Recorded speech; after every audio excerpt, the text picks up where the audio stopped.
Hey guys, welcome down to Made Golf for another driver review with eGolf TV. Now, 12 months ago, TaylorMade came to market with a pretty bold claim.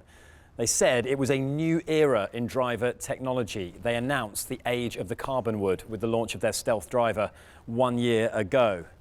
12 months on, we've got evolution, not revolution, because what I'm holding in my hand is the Stealth 2 driver. This is the new and improved version of the TaylorMade Stealth. It carries many of the hallmarks of that driver that has proved so popular both on tour and in the marketplace as well. But there have been some significant improvements made, and we're going to detail those in this review. We're going to give it a hit as well. Okay, so before we get into what's new, let's recap what stayed the same in this Stealth 2 model. And when I say stayed the same, the kind of ideas that TaylorMade brought to market, they were quite groundbreaking 12 months ago. This age of the Carbonwood, this lighter material that allowed them to make weight savings elsewhere, to increase the moment of inertia, to lower the center of gravity, ultimately to produce faster ball speeds and more forgiveness off the face. That was the big claim from 12 months ago. But they've still remained with the three driver heads that they have returned for 2023. You've got the regular Stealth 2, you've got the Stealth 2 Plus, and you've got, in my hands here, the Stealth 2 HD. So the Plus driver is aimed at those who want to lower their spin rates, probably the better golfers with higher swing speeds.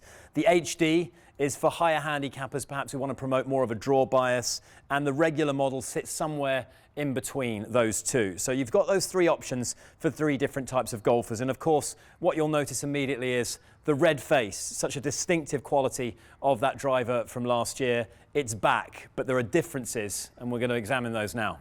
Okay, so easily the most striking part of this driver has been this red face that made its debut 12 months ago, and TaylorMade have brought it back. They were the first company to employ a carbon face in its entirety on their drivers, and those yielded some incredible results on tour with players increasing distance, and the amateurs as well. There were some fantastic results. So the face is back, the red face is back, and they've used inverted cone technology. What does that mean exactly? Well, that means that ultimately the goal is to maintain ball speed on off-center strike. So even if you're not catching it right out of the middle of the sweet spot, even if you're catching it more off the toe or more off the heel of the club, your ball speed isn't suffering all that much. What they've done is they've thickened the center of this face. It's now 24 grams. They brought it down from 26 from 12 months ago, and they've made the outer perimeter of the face thinner while still employing the same polyurethane carbon design as well. So they've made some key tweaks. It's all about inverted cone technology. It's all about forgiveness, thereby your off-center strikes, let's face it, amateurs have many of those. They're not going to suffer so much. They're still going to maintain a decent quality of ball speed, and we're going to put that to the test in a short while.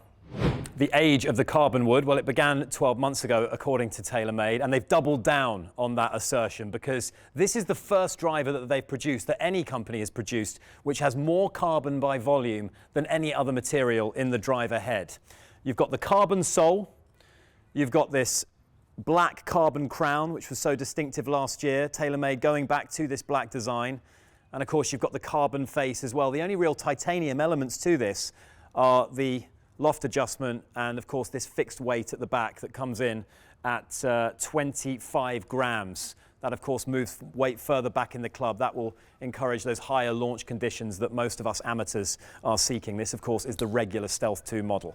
But there's more carbon on this. They've doubled down on this belief that carbon is the future, the present and the future of driver technology, and there's certainly more of that present in this golf club. Okay, so more carbon. The speed pocket is there as well. As I mentioned, the improvements that they've made to the face, it's more of an evolution than a revolution. Let's see if their claims on more forgiveness bear fruit. I'm going to take this to the test. I'm going to hit some balls. We're going to get some measurements on the GC quad, and let's have a look at the data.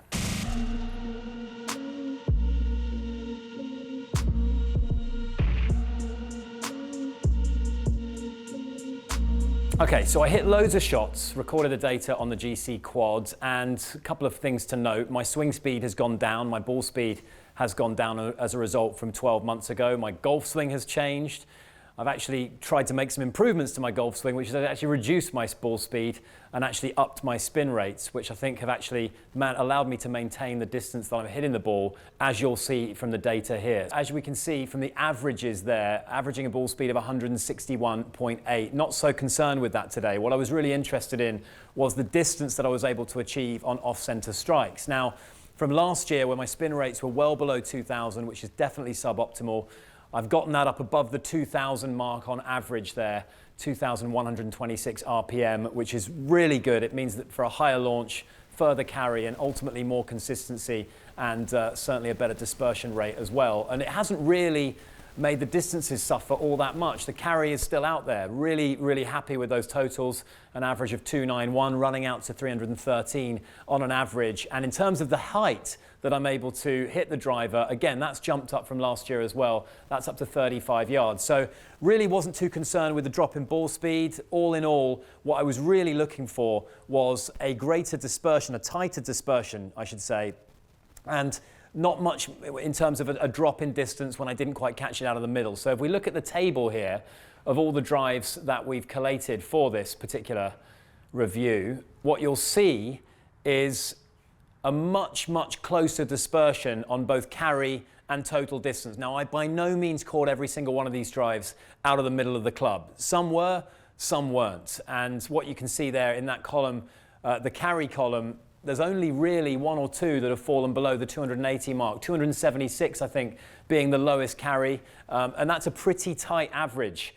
Same goes for the total distance as well, a maximum of 337, which is one that I really caught right out of the middle, very flush, but they've all run out to around the 300-yard mark. And again, I have to say, not all of these were center strikes. So the claim that TaylorMade have made in relation to this face, the face technology that they've brought in with this 60x carbon twist face and the improvements they've made in 2023 really is bearing a lot of fruit there. The consistency, you're not really losing yards if we are not quite catching it out of the middle of the club face, which is what we really wanted to see. Out of the 10 drives that appear here, I think 7 of those would have hit the fairway, 3 of them would have missed the fairway, but not disastrously so. We can handle that.